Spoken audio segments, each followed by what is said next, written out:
Hello viewers, welcome back to the channel. And by the video title, you know what this video is about. We're discussing the QB situation, of course, in Pittsburgh between Russell Wilson and Justin Fields. If you guys are new to the channel and you see the last video, I'm the new host of the channel, the Arsenal D.B Butler.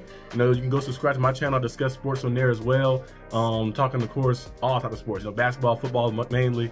You know, NFL, NBA, college football. I discuss my Steelers on there as well. But I'm gonna do a lot more Steelers stuff on here, on this channel, and a lot of great things coming for the season. When the season starts as well. I do a lot of watch party for Steelers games on my channel as well. I'm gonna have some on here too as well. I might do like dual streams here and there, so be on the lookout for that.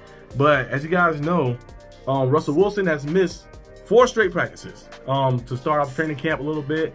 Russ had a calf strain. And on my other channel, I was talking about it last time. You know, Joe Burrow had that calf strain as well. Remember, he started the season off. He kind of started off a little slow.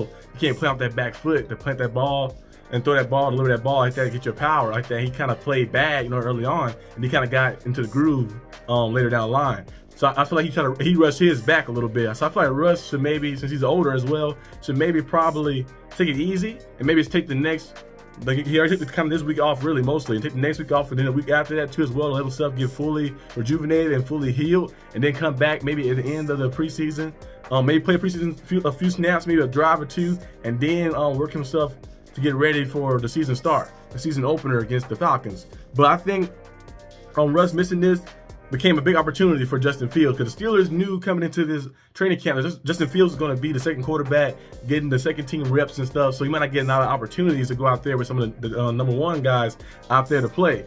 But seeing that Russell Wilson got injured, it was a big opportunity to open the door open for Justin Fields to go out there and try to have a chance to, like, hey, I'm going to go out there and try to start and make something happen. And Justin Fields been playing pretty good, as you can see from on the screen as well, and me showing some of the highlights of the training camp. He's been playing pretty good. Of course, he's not been playing perfect. Of course, you know, sometimes, you know, mishaps happen like in practice. No one's going to play a perfect game. But Justin Fields been playing very good out there, delivering a nice ball to Van Jefferson at 50, I believe it was 56-yard ball to Van Jefferson.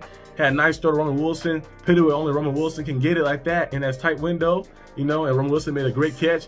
He's been going out there just playing some pretty good football like that. And you can see the improvement of his accuracy as well. And one thing he struggled with, because he's a very good talent. He's a raw talent. It's kind of like making a meal. You know, you don't want to be raw and bland. You want to season it. So until you start getting more seasoned with the right coaches, the Steelers have a great structure around too. The Bears, you know, they had all the noise going on. They had a lot of different things happening. They had a different coach every year like that. They changed coaches like you change underwear every day. You know, it's like they had a different coach every time. He had a different offensive coordinator almost every year. You're like, what's happening? I have a new guy here, gotta learn new names, learn new plays, learn new systems, and all type of things that was happening. He had DJ Moore, of course, you know, that got paired with him, which is a good receiver as well. But I feel like they never get the full trust in him after the old management that drafted him went away. So now him being on the Steelers, having a chip on his shoulder, he got traded away for a 6th-round pick. That should be a big chip on your shoulder at that, to go into a season and try to play and stuff. And plus, when the Steelers said that Russell Wilson was kind of like in favor of already starting, that should be another chip on your shoulder as well. So I feel like he's playing with all this like emotion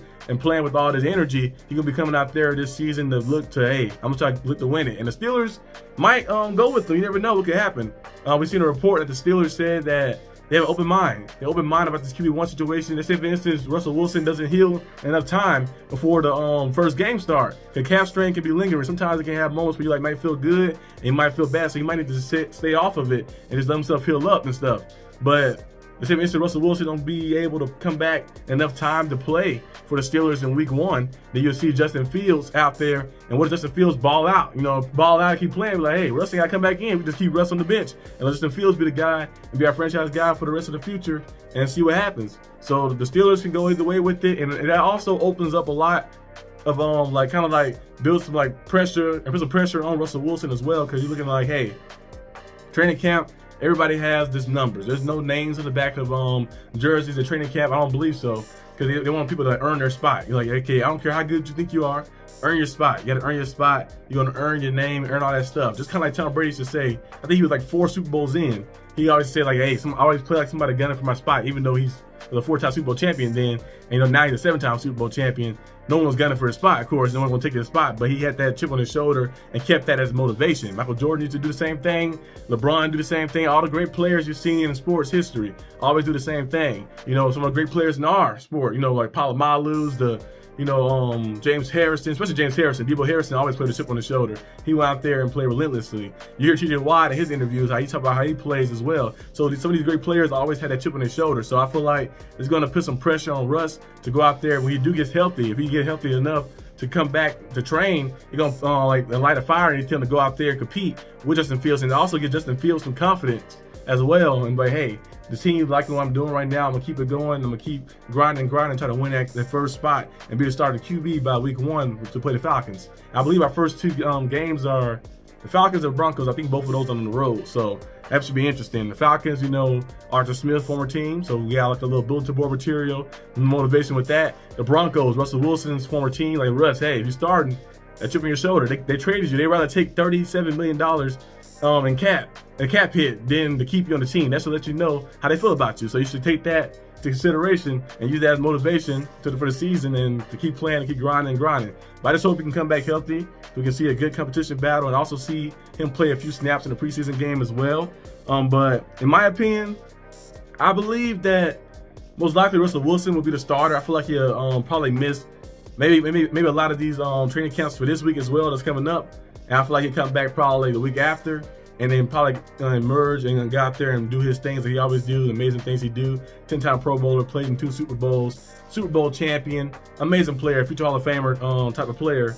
I think he'll go out there and do that, and he'll be the starter entering the season. But I would not be surprised if Justin Fields come in for him. Russell Wilson has had a lingering injuries. He had the calf injury right now he's dealing with. But last year at the Broncos, he had some injuries. The year before that as well. Seahawks, he has some injuries too. Remember we see Geno Smith come out there a lot. That's why Geno Smith kind of got his opportunity. And people say, oh, Geno Smith actually pretty good. He improved a lot like that because Russell Wilson was injured and banged up. So Russ has his moments where he get banged up and he's getting a little older. He's not getting younger. So sometimes injuries can last a little longer, be harder to come back from, be harder to heal. So we're going to see exactly what will happen coming in these coming weeks like that. I think the Steelers are off tomorrow. So you guys watching this video, it'll be on Monday. So the Steelers are off on Monday, but they have a training camp day the next day. So we'll see if Russ back or there's any update on Russ, or maybe he participating limitedly. Training camp, I know he was throwing a little bit, but he's not really doing too much. So we'll just kind of see exactly how things are going to play out. But that's all I got for you today, guys. Hope you guys enjoyed this video. If you did, leave a like and subscribe for more content. Like I mentioned last time, subscribe to all the Steelers channels. Any Steelers channel you see where they have 101 subscriber or 100,000 subscribers, just subscribe to them. Support all the Steelers family. But yeah, let me know in the comments down below who you think gonna merge as the QB1 for the job for the Steelers entering the season, and who would you like to have there, and who you think gonna be there like that. Let me know right there, and I'll comment on there down there below. And I'll see you guys next time on the channel. Peace out.